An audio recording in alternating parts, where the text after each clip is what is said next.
Buenos días. Comenzamos hoy la sesión de cosmología, continuando con los temas de expansión del universo y dos cuestiones que han aparecido en las últimas décadas, que son si la expansión del universo es acelerada o decelerada.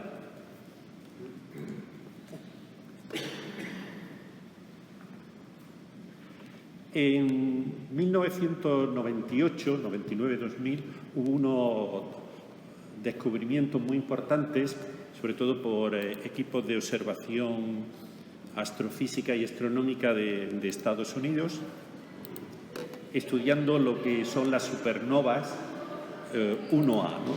Según esos estudios, que estaban enfocados en principio a corroborar la desaceleración que debería producir el escenario gravitatorio del universo observable, se obtuvieron los resultados que figuran aquí en la gráfica que tenéis a la derecha, ¿no? Es una gráfica donde, por un lado, se midieron las distancias a esas supernovas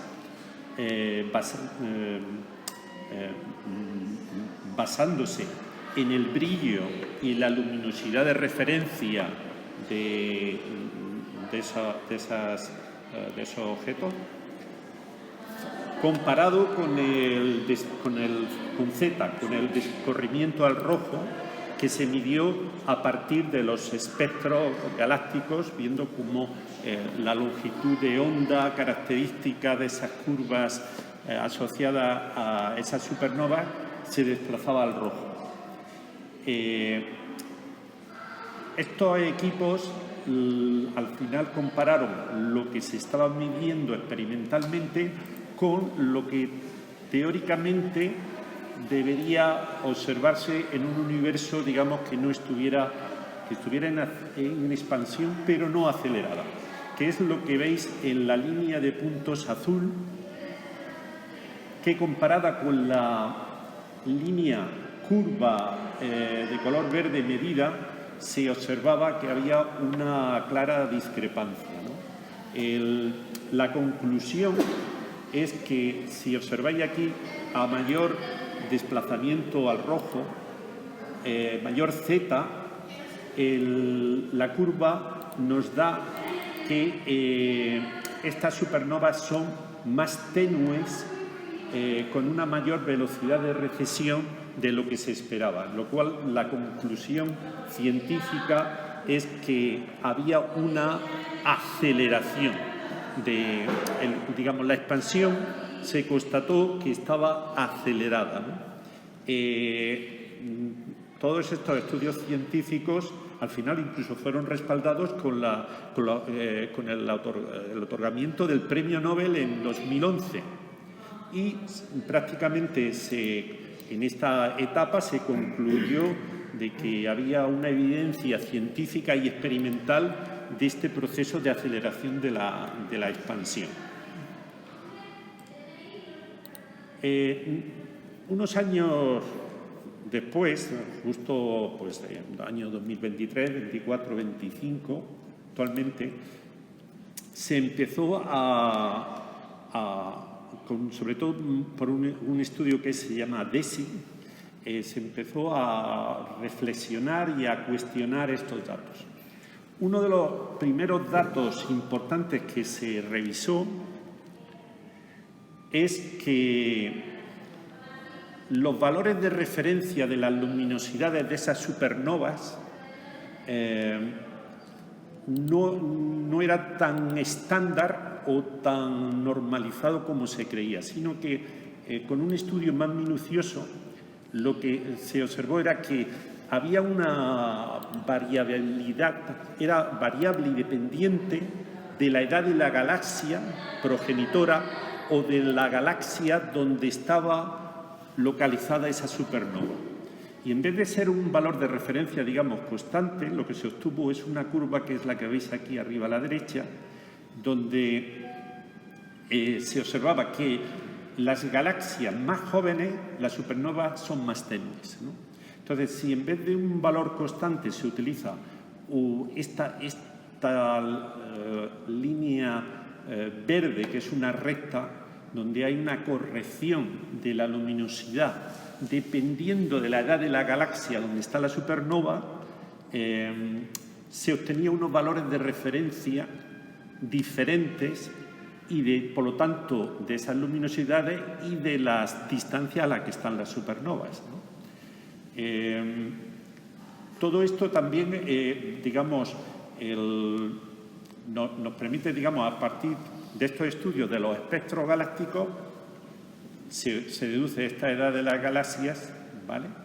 Y para tener esto en cuenta, todo el proceso de las supernovas y del estudio de cómo son lo que se llama unas candelas de estándar o de referencia, se utiliza estas curvas de luminosidad de referencia, ¿no?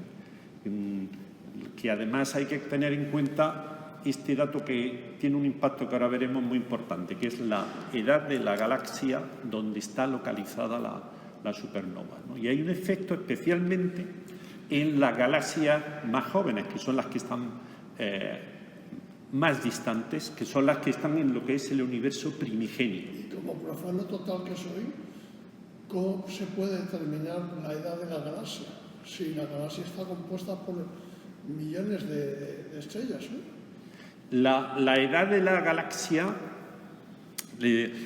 precisamente estudiando la población estelar que tiene y conociendo, se tiene muy bien estudiado las distintas clases de estrellas que hay y las distintas edades que corresponden a ese tipo de estrellas, haciendo un estudio del espectroscópico de la galaxia, se puede ver qué composición estelar tiene y a partir de ahí se puede deducir, a partir de las edades de la galaxia, de las estrellas que están dentro de esa galaxia, deducir la edad de la galaxia. Te lo da sobre todo más la presencia de estrellas que sabes que son muy antiguas, que tienen mucha edad. Y a partir de ahí a partir de ese estudio de la población estelar de la galaxia, puedes deducir la edad de la galaxia. Pero por la media de la edad de las estrellas. Vamos, bueno, con la ponderación de cada clase de todas las estrellas. Más bien por las más viejas. Claro. Por las más viejas. Porque las más nuevas a lo mejor tienen 2 millones de años. Pero si tienen 10.000 millones de años y no hay ninguna de más de 10.000 millones de años, la galaxia no puede ser más vieja de eso. Ese es los cúmulos estelares, los cúmulos globulares también se estudian.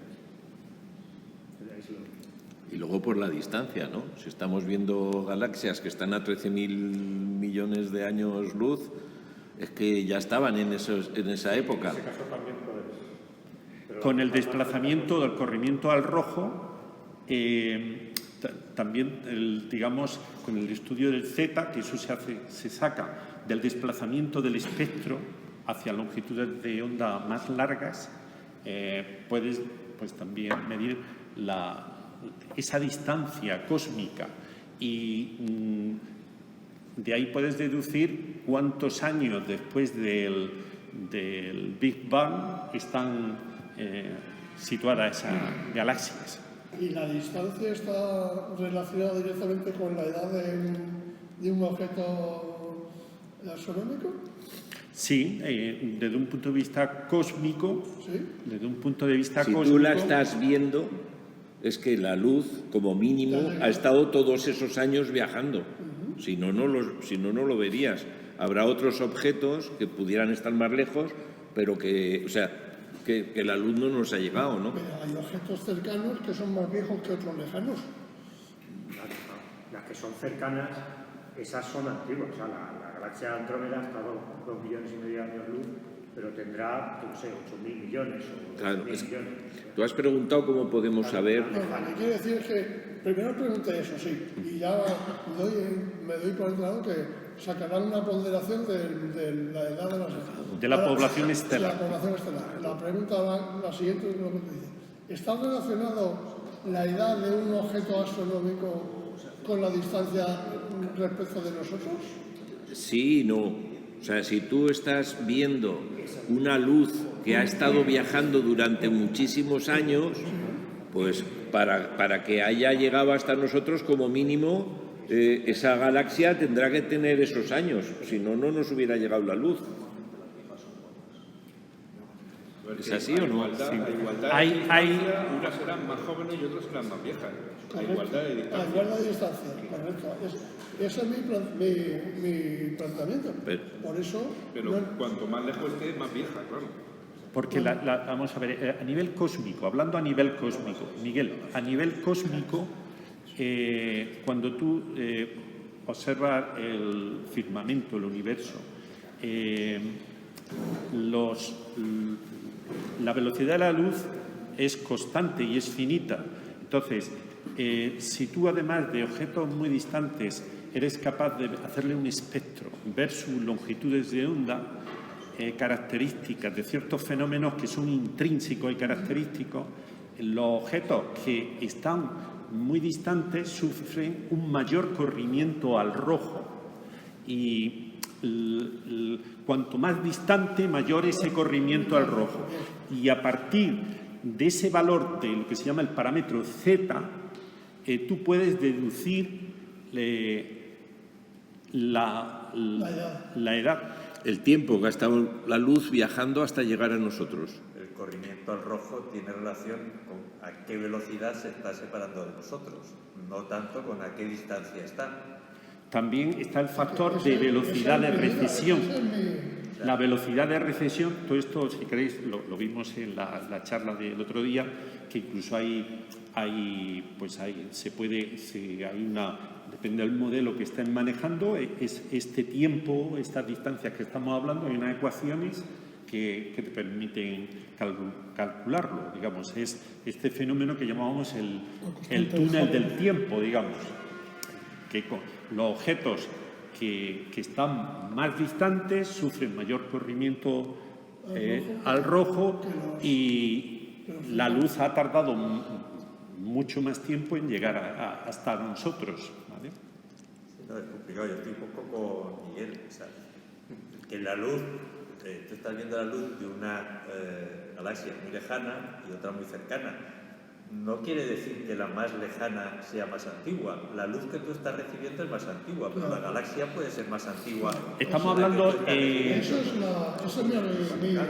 Pero a nivel cósmico, digamos, esa pequeña variación de la que tú estás hablando, a nivel cósmico, que estamos hablando de miles de millones de años, sí que hay una correlación, digamos, estadística de que lo que está más lejos, más distante, es también más antiguo. Sí, porque aquí lo que se trata no es un corrimiento rojo por efecto Doppler de velocidad, sino es por la expansión del universo. Entonces, cuanto más lejanas están, es porque se han separado durante más tiempo, ¿no? Quiero decir que una cosa cercana, o bien si está ligada gravitacionalmente, la distancia más o menos se mantiene, pero si no, todo depende de la expansión del universo. Entonces, cuanto más distante está, el globo al crear una separación mayor, al hincharse. Eso es si nosotros nos situamos en el centro del universo. No, eso no es así tampoco. No hay ningún centro del universo. Si queréis, después, cuando acabamos esta parte, y después nos vamos a alguna de las transparencias que vimos cuando el tema de la expansión, y lo intentamos aclarar mejor, ¿no? El tema es que con estos datos corregidos recientes, en los cuales se tiene en cuenta el efecto de la edad de la galaxia y la luminosidad, digamos, propia de esas supernovas,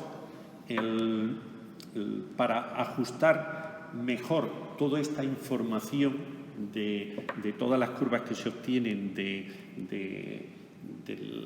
la supernova y el valor de Z que está, se han introducido unos nuevos modelos de lo que es la energía oscura, que es la energía oscura al final es el motor de expansión del universo, ¿no?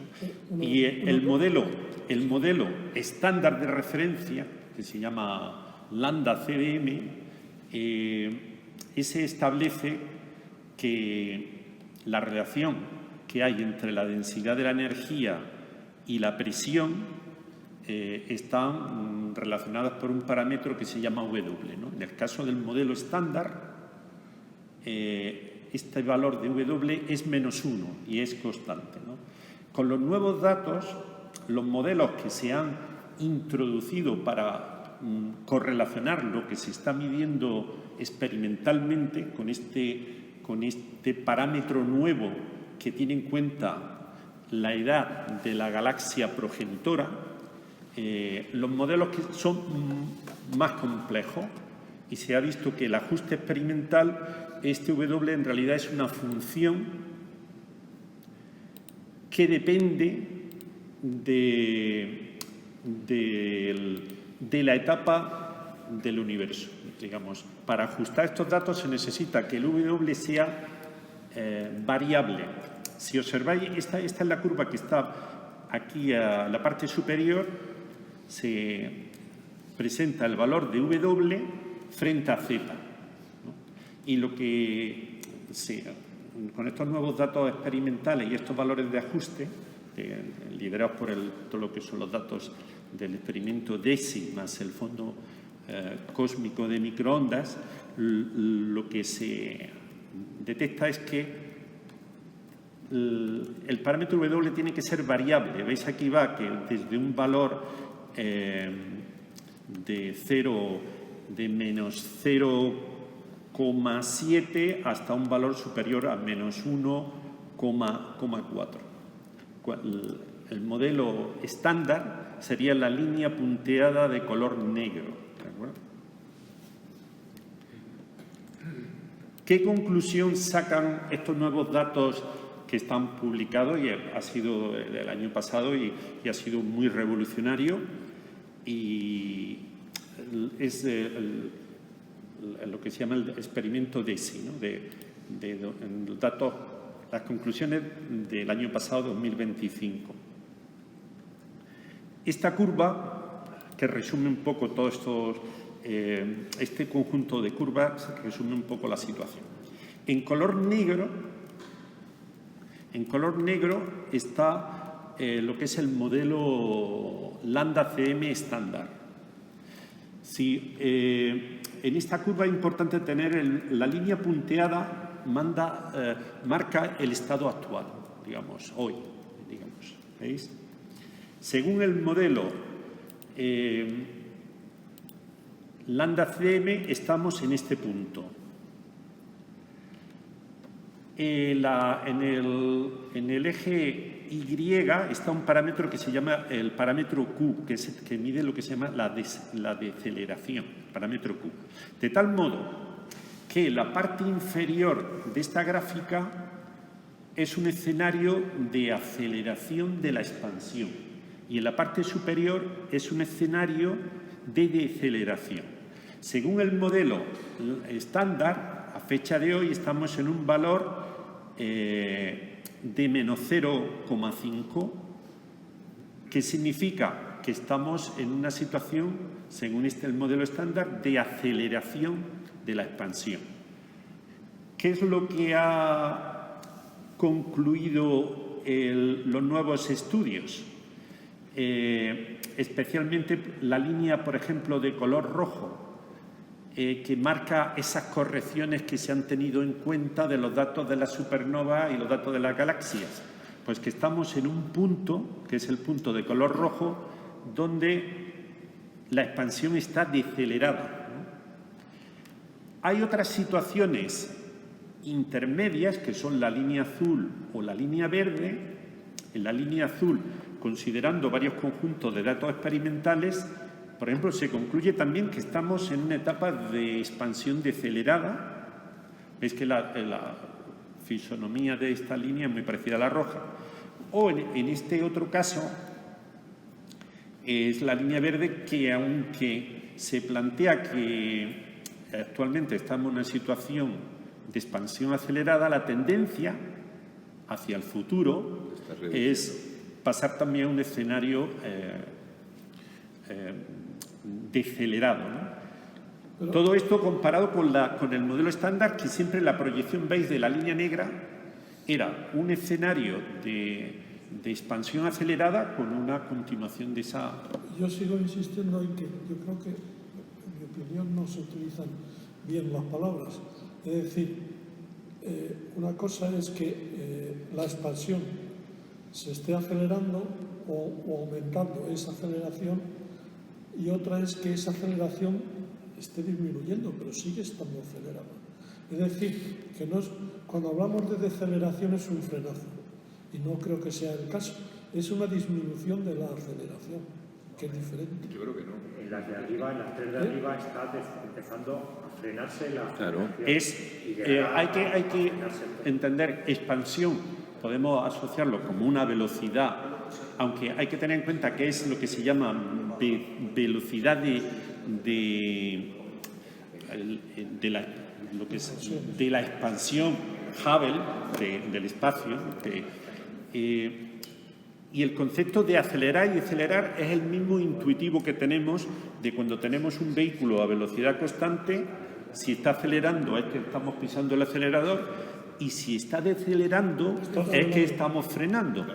Que tú frenes en el coche no quiere decir que se quede parado ni que ande para atrás, sino que está reduciendo su velocidad.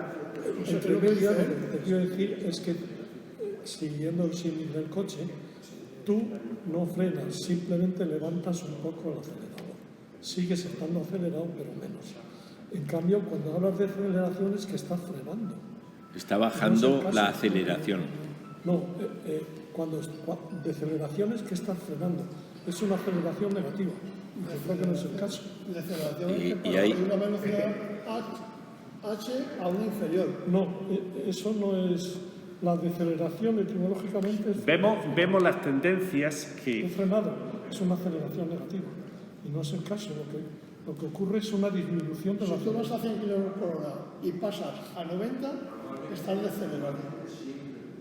Si estás a 100 km por hora y pasas a 110, Sí, no, pero- estás acelerando. Eso, hasta ahí llega. Pero estamos hablando ya de un escenario de aceleración. La velocidad cambia constantemente. Ahora, puede cambiar más deprisa o más despacio, pero sigue aumentando.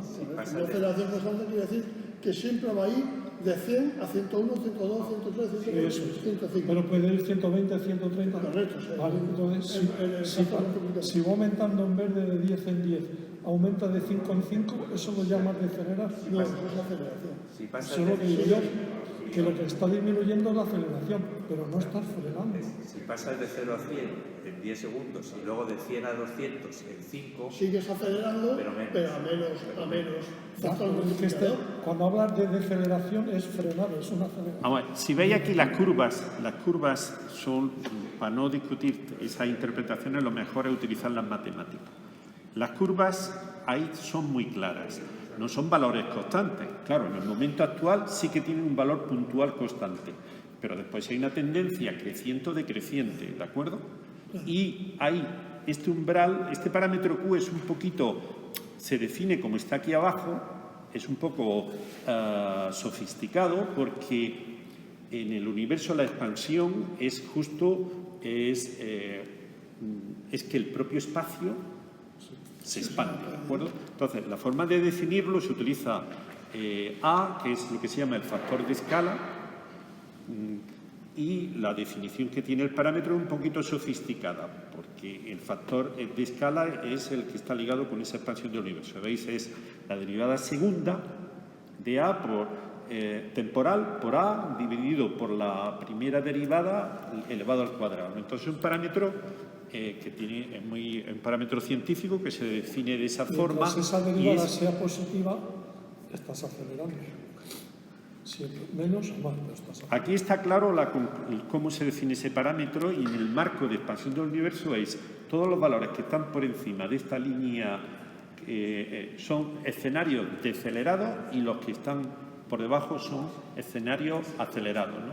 Y la predicción, el cambio importante de todos estos nuevos datos es que hay una expansión decelerada en el contexto y una tendencia, en vez de ser en el futuro acelerada, a que sea decelerada. ¿Vale?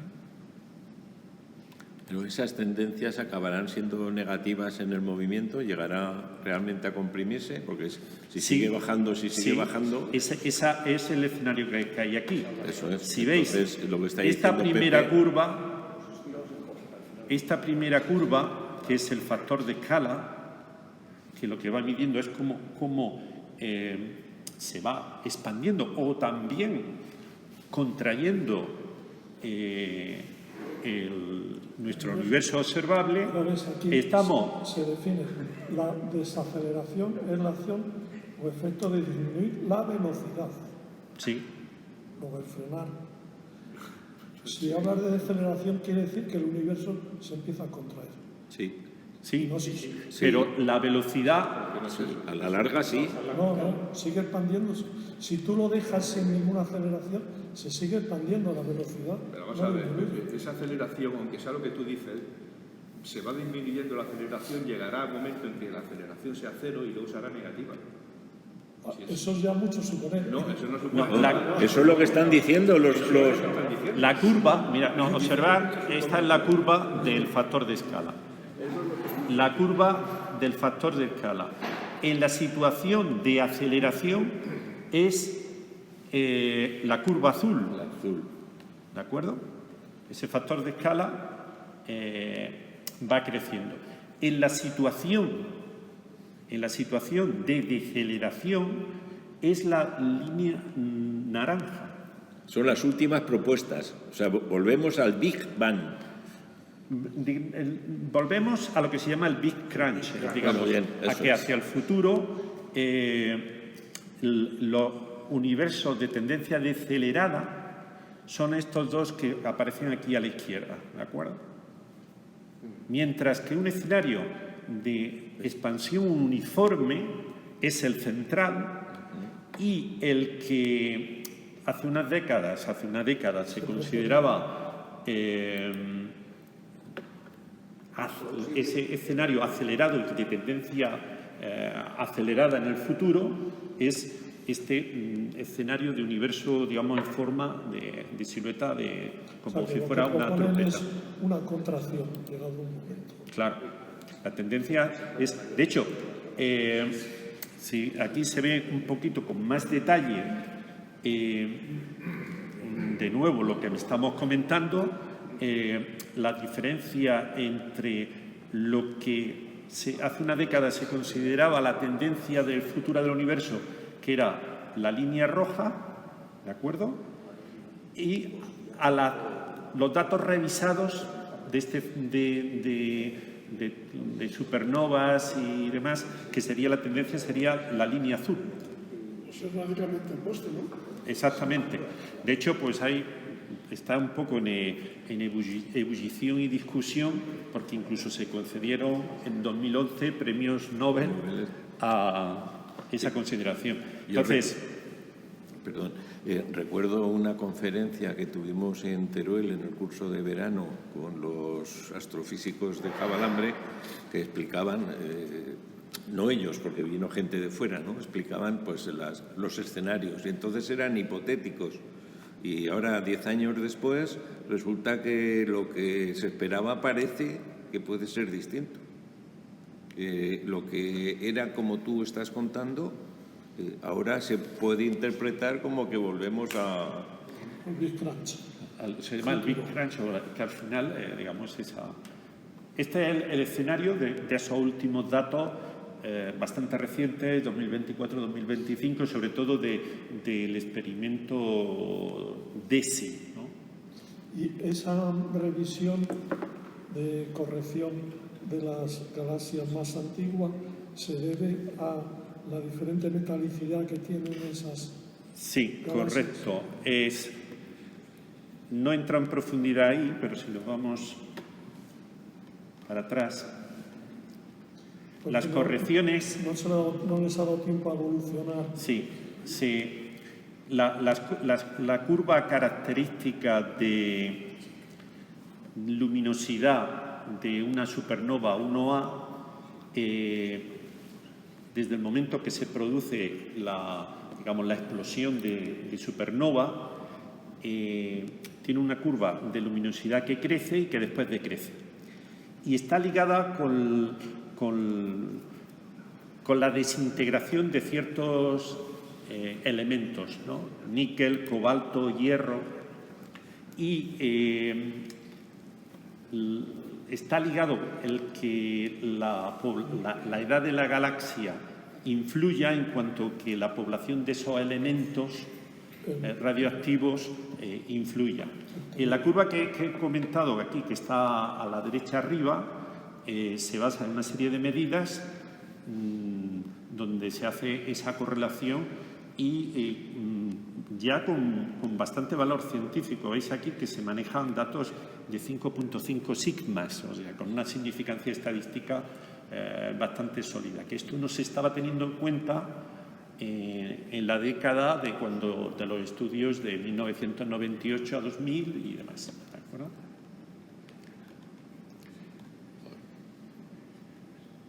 La conclusión, digamos, a día de hoy, todavía no es un tema que se pueda dar por cerrado, es que pasamos de este diagrama de universo en expansión acelerada, que tiene como una forma de trompeta, ¿no? Estos diagramas o de una copa de champán, digamos, a este otro, ¿no? donde la tendencia es más hacia una contracción futura, ¿de acuerdo? Estamos muy acostumbrados a este... Sí. Esas burbujitas que se ven ahí, ¿cómo se interpretan?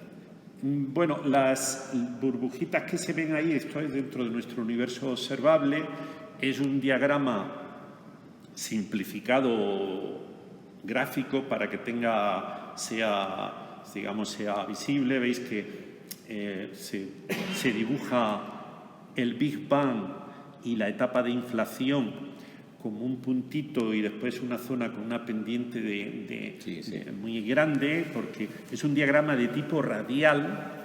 Aquí, para entender este diagrama, hay que considerar primero el eje horizontal es el tiempo. Se considera que el universo tiene un origen aquí en un punto, que es el punto del Big Bang. Y seguramente ese gráfico... Y el vertical hay que considerarlo que es distancia, pero distancia radial. Por eso tienen simetría circular, ¿vale? Digamos, se está considerando que nuestro universo observable, pues su radio va creciendo. En este caso, veis que va evolucionando, va creciendo en el escenario de situación de expansión acelerada. En el de decelerada, para ese crecimiento iría una tendencia... Sí, lo que pasa que lo que quería apuntar es que se supone... La burbuja que comentabas... Se supone que espacialmente habrá zonas en las que se contraerán más rápido porque están más cerca. El universo habría dos niveles. A nivel macro, por un lado, a nivel totalmente macroscópico, habría este fenómeno de homogeneidad, isotropía y de expansión o contracción, y después habría zonas que podrían ser los cúmulos galácticos y demás, donde la gravedad domina, digamos, el universo a nivel es como una especie de esponja, donde hay zonas donde domina la gravedad, que son donde dominarían los cúmulos galácticos y demás, y habría zonas de grandes vacíos donde habría mayor contracción local en donde están los cúmulos galácticos, y en esos grandes vacíos habría una expansión mayor, ¿no?